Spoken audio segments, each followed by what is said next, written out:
베트남이 한 20여 문 정도의 지금 이제 K9 자주포를 도입을 하는 걸 확정을 했습니다. 동남아에 처음으로 K9 자주포를 수출하는 겁니다. 몇 년 안에 K9 자주포 2,000문 시대 열릴 수도 있다. 전 세계적인 수요가 계속 늘고 있습니다. 1,500여 문이면 거의 수량면에서는 현존하는 자주포가 거의 넘버원입니다. 중국에서는 자기네 자주포가 우리 K9 자주포보다 앞선다고 하는데 실적이 말해주죠. 일단 성능상으로도 한 수 아래고, 동남아시아에 새로운 K방산의 시장이 좀 열렸다. 그리고 이 시장은 점점점 더 커질 거다.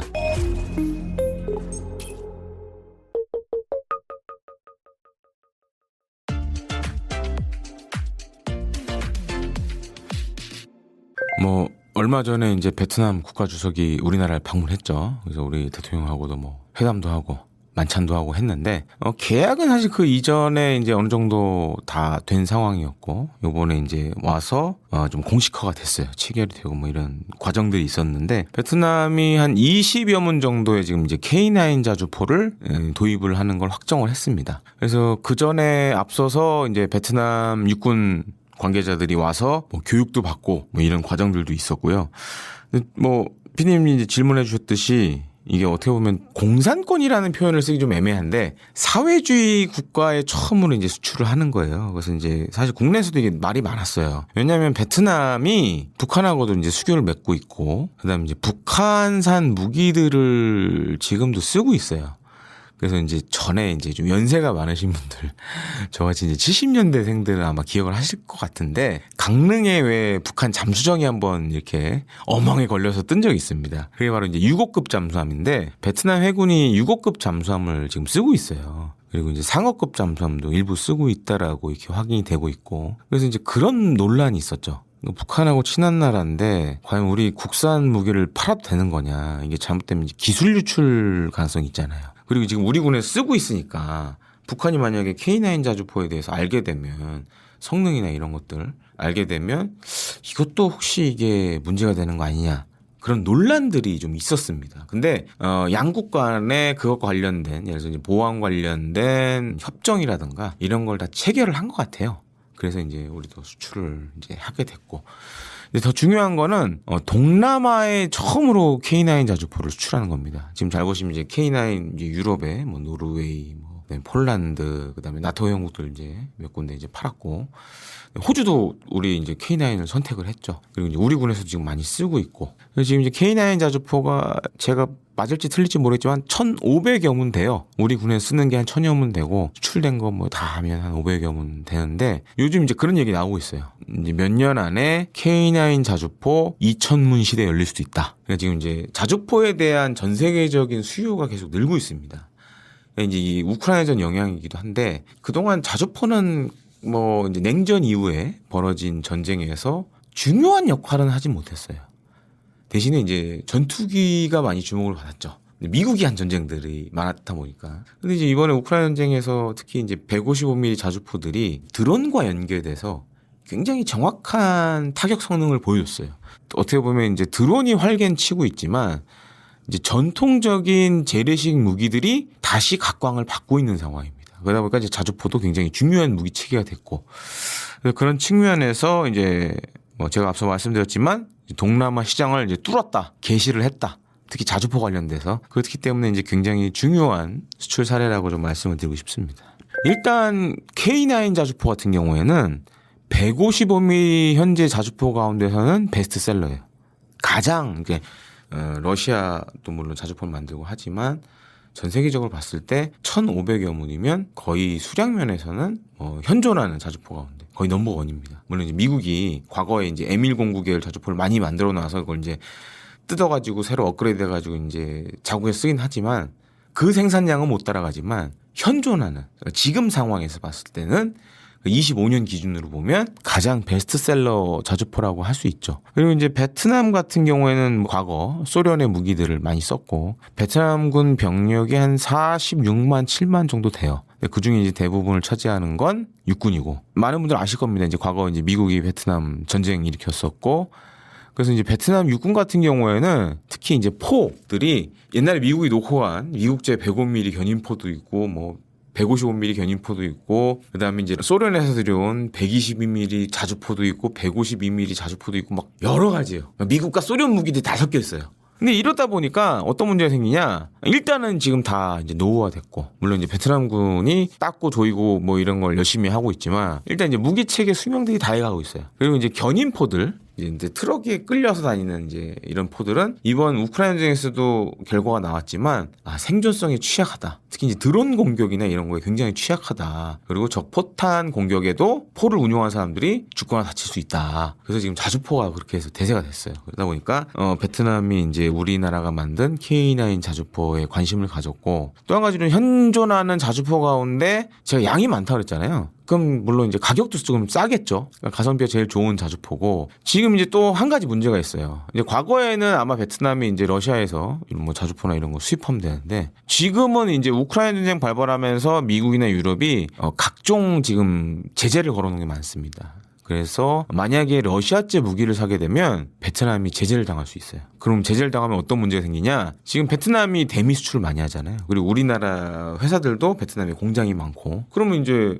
수출 관련돼서 이제 제약을 걸어볼 수가 있는 거예요. 그래서 이제 러시아 무기 사기가 베트남이 이제 어려운 상황이 돼버렸고, 이거는 사실 전 세계적으로 좀 다 그래요. 그래서 지금 러시아 무기를 사는 나라들은 미국과 유럽의 각종 이제 제재를 받을 수밖에 없는 상황이에요. 그래서 지금 이제 뭐 K9 자주포도 지금 이렇게 해서 어떻게 보면 이제 약간 그 덕을 살짝 받고, 또 한 가지 이제 기대되는 게 이제 수리온. 우리 이제 국산 기동 헬기. 왜냐면 지금 이제 러시아제 헬기를 쓰는 나라들이 머리 아파하는 게, 이건 우리도 마찬가지입니다. 지금 이제 산림청에 보면 이제 까모포라는 산불 끄는 헬기가 있는데 지금 부품 수입이 안 돼요. 그래서 이제 대체제를 많이 이제 찾으려고 하는데, 그래서 이제 동남아 쪽에서 많이 이제 러시아 헬기의 대체제로 찾는 게 이제 수리온이 있고, 베트남도 그래서 지금 이제 한국항공우주산업 카이가 전에 이제 베트남 방산업체하고 헬기 수출 관련해서 이제 MOU도 맺었었어요.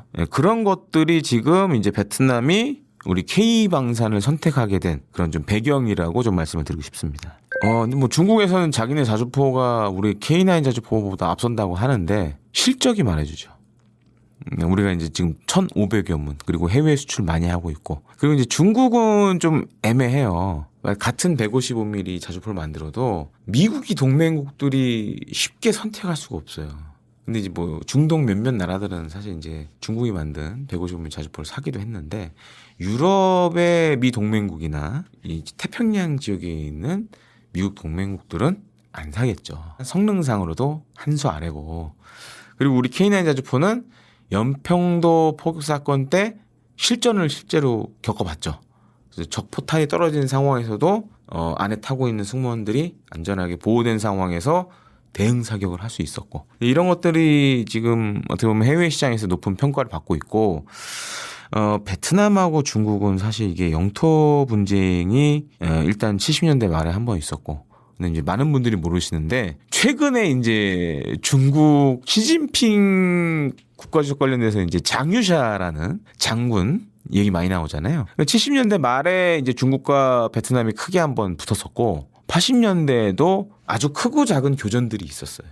근데 요번에 이제 이 시진핑 막 몰락 관련돼서 장유샤가 80년대에 그런 이제 중국과 베트남 군의 충돌 과정에서 선봉부대 그 중대장을 했었어요.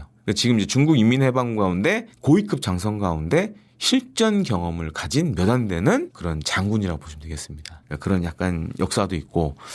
근데 지금 이제 양국이 지난해 베트남 국가주석이 또 중국을 방문했었어요. 그래서 이제 70년대 말에 일어났던 중국 베트남 분쟁 관련돼서는 잘 보시면 둘 다 얘기를 안 해요. 둘 다 언급을 안 해요, 지금은. 다만 이제 베트남이란 나라가 워낙 이제 중국의 이제 그런 간섭과 억압을 많이 받았던 역사가 있고, 또 한 가지는 지금 남중국해 문제도 걸려 있어요. 그래서 지금 이제 이 산 K9 자주포를 베트남 중국 접경 지역에 배치를 할지, 그거는 아직 이제 정확한 소식은 없습니다. 근데 이제 아무래도 베트남 입장에서는 중국이 주적이라고 할 수도 있고 넘버원의 적이 될 수 있기 때문에 그런 대비 차원도 이번 K9 자주포 도입에 담겨 있다라고 봐야 될 것 같습니다. 충분히 그럴 가능성이 있다고 보여집니다. 그러니까 지금 베트남 잘 보시면 이제 경제 성장률이 어마어마하죠. 계속 이제 고도로 이제 성장을 하고 있는데 지금 베트남군이 겪고 있는 문제가 뭐가 있냐면 노후 무기들이 많아요. 근데 노후 무기를 대체하려면 돈이 들어가야겠죠. 지금 잘 보시면 베트남은 경제 성장이 고도화돼 가고 있어요. 그러니까 이제 갈수록 국방 예산이 늘어날 범위가 크다. 그리고 아까 이제 말씀드렸지만 지금 이제 각종 대러 제재 때문에 전통적으로 베트남은 러시아산 무기를 많이 샀어요. 근데 지금은 이제 사기 힘들어지죠. 그래서 베트남이 최근에 이제 뭐 미국으로부터 뭐 C-130 수송기도 도입을 하겠다. 그다음에 뭐 F-16 전투기도 사겠다. 그러니까 이건 또 관세도 물려 있어요, 지금. 관세를 상쇄하기 위해서 이제 이런 것들도 지금 검토를 하고 있고. 그리고 이제 이번에 이제 우리가 K9 자주포를 수출하는데 좀 우리 군이나 정부가 한 것이 있습니다. 많은 분들이 잘 모르시는데 우리 해군에서 퇴역한 초계함이나 이런 것들을 베트남에 이제 거의 무상으로 다 줬어요. 왜냐면 베트남 해군 같은 경우 해군력이 약하다 보니까 그리고 이제 중국하고 남중국해 분쟁도 있고 그래서 이제 우리 해군에서 쓰던 포항급 초계함을 얼마 전에도 작년에도 한번 무료로 줬고 이제 그런 걸 하고 있습니다. 그래서 이제 이런 것들이 사실 K9 자주포 수출에 좀 도움이 됐고 그렇게 따져보면 향후에 많죠. 예를 들어 군함이라든가 뭐 FA50 같은 것도 대상이 될 수 있고 그다음에 제가 이제 앞서 말씀드렸던 이제 수리온 헬기 그다음에 소형 무장 헬기 뭐 이런 것들도 다 범주 안에 들어가고 그다음에 요번에 이제 들린 얘기로는 우리가 이제 UAE, 사우디아라비아, 이라크에 수출했던 천궁2도 관심 있어 한다. 그런 얘기가 있습니다. 그래서 어떻게 보면 이제 동남아시아에 새로운 K방산의 그런 시장이 좀 열렸다. 이제 그리고 이 시장은 점점점 더 커질 거다라고 생각을 하시면 되겠습니다. 그러니까 K9 자주포의 강점은 일단 실전 경험을 가졌다가 있고 사실 이제 이걸 많은 분들이 간과해요. 스펙이 아무리 좋아도 실전 경험이 없으면 해외 도입 국가들은 망설입니다. 이 실전에 써본 적이 없네? 과연 그럼 전쟁이 일어났을 때 잘 쓸 수 있을까? 이런 생각들을 갖게 되죠. 우리 군도 마찬가지예요. 실전에서 검증된 무기들을 가장 뭐 해외에서 도입할 때도 높게 보죠. 그거는 우리가 했다 이미.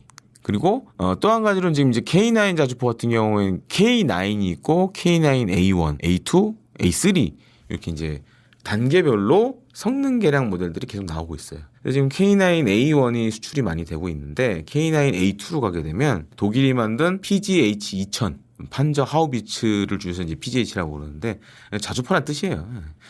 그래가지고 이제 걔랑 비교했을 때는 지금 K9A1은 사실 이제 발사 속도라든가 그다음에 자동화 측면은 사실 좀 떨어져요.